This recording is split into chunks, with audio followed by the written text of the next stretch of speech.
하나의 작품이 탄생하기까지 작가의 예술혼과 영감에 영향을 끼친 고장을 찾아가 봅니다.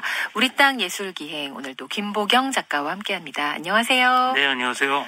네, 이틀 뒤면 5.18 민주화운동 기념일인데요. 오늘은 문학과 예술 속 문장 속에서 5.18을 만나보는 시간을 마련한다고요? 네, 그 5.18 민주화운동 기념일이 벌써 43주년입니다.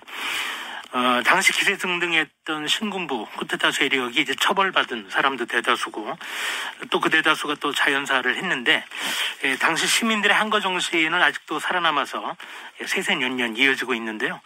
이날을 기념하는 뜻에서 오늘은 그날의 비극을 기억하는 소설 속의 문장과 또 그날의 비극이 다시는 되풀이되지 않기를 바라는 노래 가사말을 낭독으로 소개하려고 합니다. 네, 그 전남 광주 지역은 물론 전국에서 5.18 민주화운동 기념행사가 열리고 있죠? 네, 그 전야제와 본행사, 후속 행사로 나뉘어가지고 5월 한 달간 광주항쟁 현장인 금남로 전일빌딩 일대, 그리고 전남도청의 김영락문 앞 광장, 국립 5.18 민주무역등재에서 열렸거나 또 열릴 예정입니다. 행사의 꽃이라고 불리는 전야제는 5월 난장, 풍물굿, 민주평화대행진, 총체국 등으로 17일 열릴 예정이고, 5월 18일 당일에는 정부 기념식이나 기념 토론회가 열립니다. 그 전국 학생대회, 전국 노동자대회, 5월 문학제, 지난주에 하루 또는 이틀 일정으로 종료가 됐습니다. 20일에 마라톤 대회가 있고요. 23일에 5월 여성제, 그리고 18일부터 24일까지 5월 미술제 등 행사가 아직 남아 있습니다. 서울이나 인천, 토론토 이런 데서도 5.18 관련 단체들 주최 또 주관으로 기념식이 열릴 예정이라고 합니다. 네, 5.18을 소재로 다룬 몇몇 작품들이 떠오르는데 먼저 어떤 작품, 어떤 문장을 만나볼까요? 네, 먼저 그날의 비극의 현장을 되살린 한강 소설가의 소년이 온다라는 그 소설 속의 문장인데요. 오늘 낭독을 소개할 문장은 소설의 첫 문장입니다. 그 진압작전이 시작되기 전날에 이 폭풍 전의 어떤 고요처럼 뭔가 암시적인 장면입니다. 그리고 이어서 많은 사람들이 희생된 뒤에 그들을 기억하고 가슴 아파하는 그런 대목까지 낭독으로 만나보시겠습니다. 네, 낭독하겠습니다.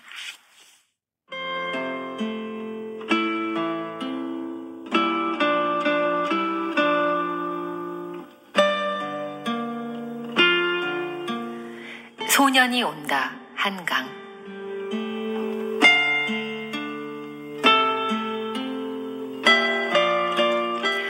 너는 눈을 크게 떠본다. 좀 전에 가늘게 떴을 때보다 나무들의 윤곽이 흐릿해 보인다. 언젠가 안경을 맞춰야 하려나. 네모난 밤색 뿔테 안경을 쓴 작은 형의 부르퉁한 얼굴이 떠올랐다가 분수대 쪽에서 들려오는 함성과 박수 소리에 묻혀 희미해진다. 여름이면 콧잔등을 타고 자꾸 안경이 흘러내린다고. 겨울에 실내에 들어갈 때마다 안경 아래 김이 서려 아무것도 안 보인다고 작은 형이 그랬는데 더 이상 눈이 안 나빠져서 안경을 안 쓸 순 없을까.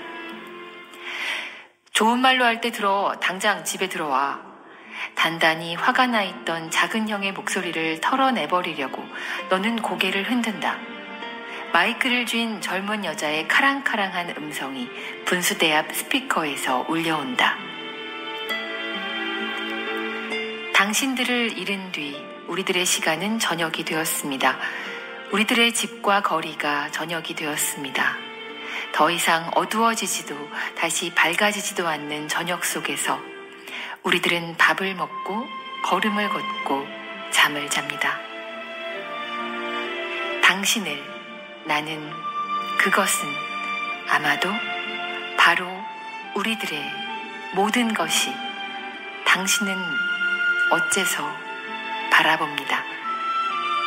당신의 눈은 가까이에서 멀리에서 그것은 또렷이 지금 좀 더 희미하게. 왜 당신은 기억했습니까?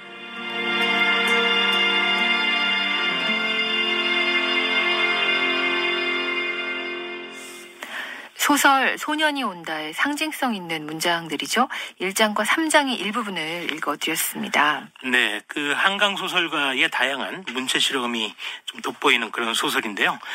그 소설의 남자 주인공 소년이 온다. 그 소년 중 한 사람으로 여겨지는 남자 중학생이 이 고등학생이라고 속이고 도청에 남아서 총칼에 맞은 시신들을 정리하고 관리하는 일을 돕습니다. 그러니까 읽다 보면은 뭐 시신의 상태에 대한 묘사도 있고 또 유가족들의 어떤 그 애끓는 심리를 묘사하는 장면도 있는데 이게 아주 간결하고 담백한 문체로 전개가 돼요. 그래서 더 절절한데요. 그 소년은 얼마든지 이 현장에서 빠져나갈 수 있었습니다. 그 엄마와 형이 손을 잡고 끌어냈는데도 그 요리조리 핑계를 대면서 끝까지 전투 현장에 남았다가 결국 죽음을 맞이하게 됩니다. 그 여러 가지 장면 묘사는 물론이고 심리 묘사가 마치 그 독자가 현장에 있기라도 한 것처럼 그런 기분을 들게 하는 그런 소설입니다. 네, 다음 소개해 주실 문장은 노래 가사말이네요. 네. 그렇습니다.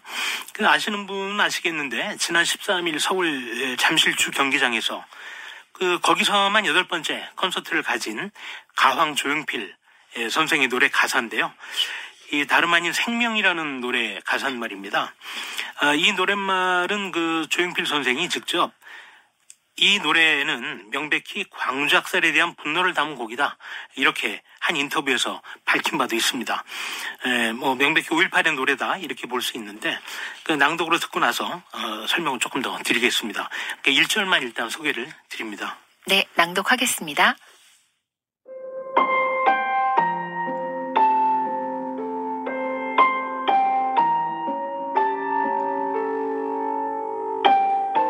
생명 전옥숙 작사, 조용필 작곡.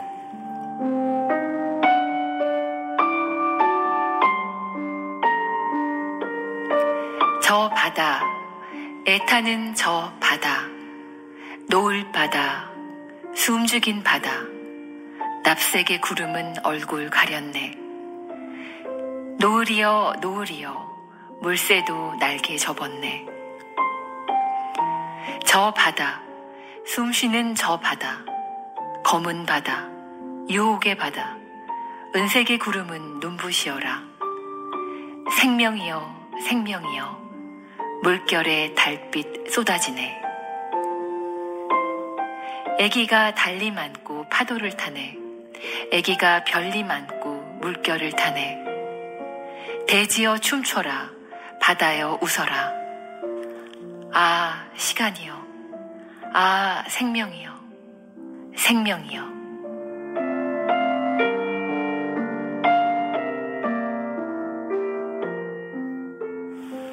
5.18 민주화 운동을 연상하면서 읽으니까 생각하지 못했던 그런 느낌으로 다가오네요. 네, 동감입니다. 그 본인이 또 직접 그 노래만의 뜻을 그렇게 밝혔기 때문에 그런 해석이 이제 맞다 이렇게 볼 수가 있고요. 이 노래는 1982년 그 제4집 못 찾겠다 꾀꼬리와 함께 수록된 곡입니다.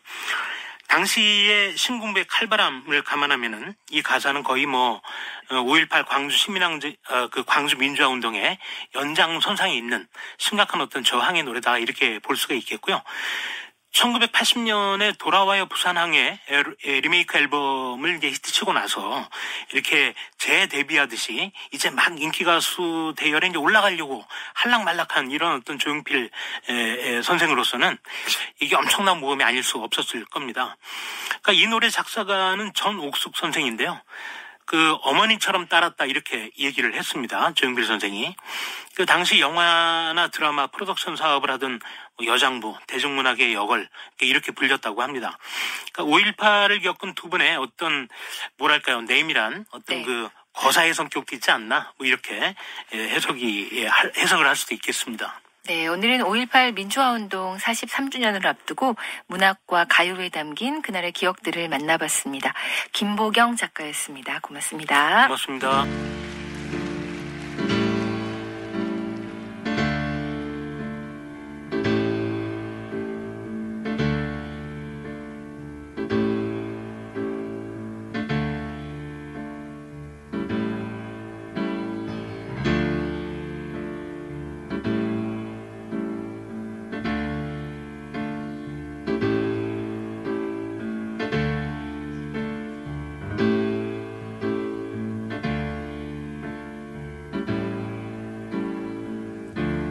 저 바다 해타는 저 바다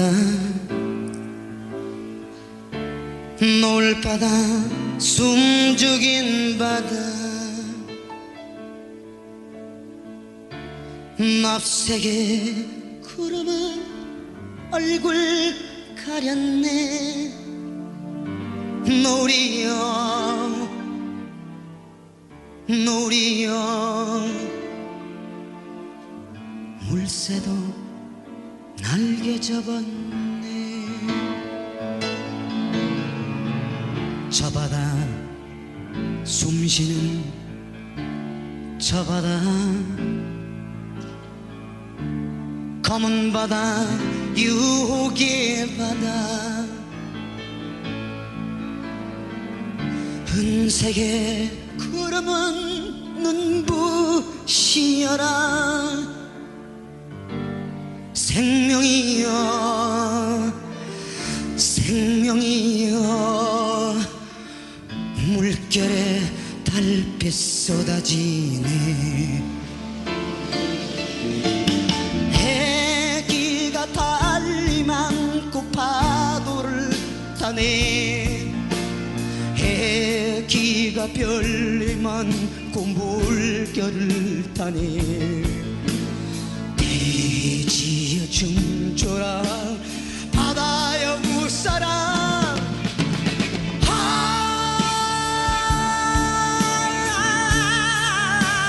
지가리여